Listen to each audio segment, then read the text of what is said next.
চাৰিটালৈকে যদি নাকাটে তুমি বেংকত গুচি যাবা ব্ৰাঞ্চ আছিল আৰু ক'ব যে এতিয়াও মোৰ পইচা এভেইলেবল আছে পইচাটো কাটা নাই আৰু আজি নাকাটে তেতিয়াহ'লে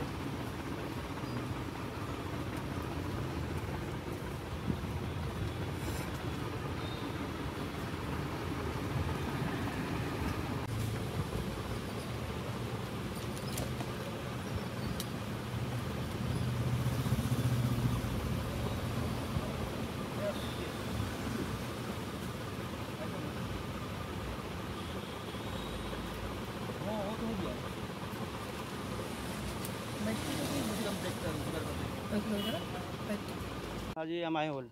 মাছৰ দাম বাঢ়িবৰ কাৰণে জিৰাৰ দাম বাঢ়িছে আৰু আপোনাৰ জালুকৰ দাম বাঢ়িছে জিৰা গোটা জিৰাৰ দাম বাঢ়িছে আৰু জিৰা পাউডাৰৰ দাম বাঢ়িছে আৰু শুকান জলকীয়াবিলাকৰো দাম বাঢ়িছে আৰু জলকীয়া পাউডাৰবিলাকৰো দাম বাঢ়িছে আপোনাৰ এতিয়াতো আপোনাৰ 600 পাৰ কেজি হৈছে আপোনাৰ জিৰাৰ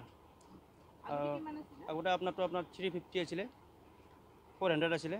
বাঢ়ি যায় আপোনাৰ 600 হৈছে এতিয়া আৰু আপোনাৰ জলকীয়াৰ গুড়িৰ আগতে আপোনাৰ 300 আছিলে এতিয়া আপোনাৰ 350 হৈছে 350 হৈছে জালুকৰো আপোনাৰ 300 আছিলে এতিয়া আপোনাৰ 600 হৈছে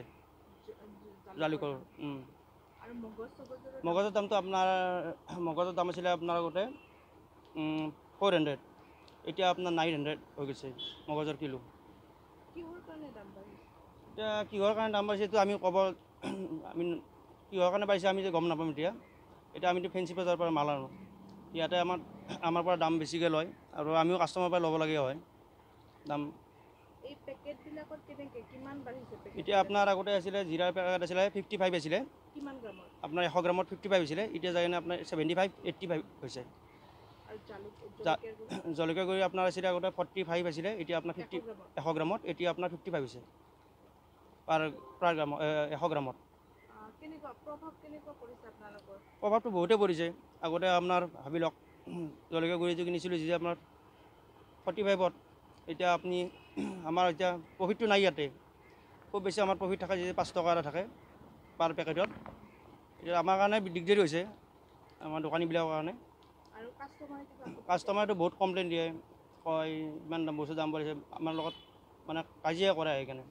মই কৈছোঁ আমি কওঁ বাইদেউ দাদা আমিতো দাম বঢ়োৱা নাই ওপৰৰ পৰা দাম বাঢ়ি আহিছে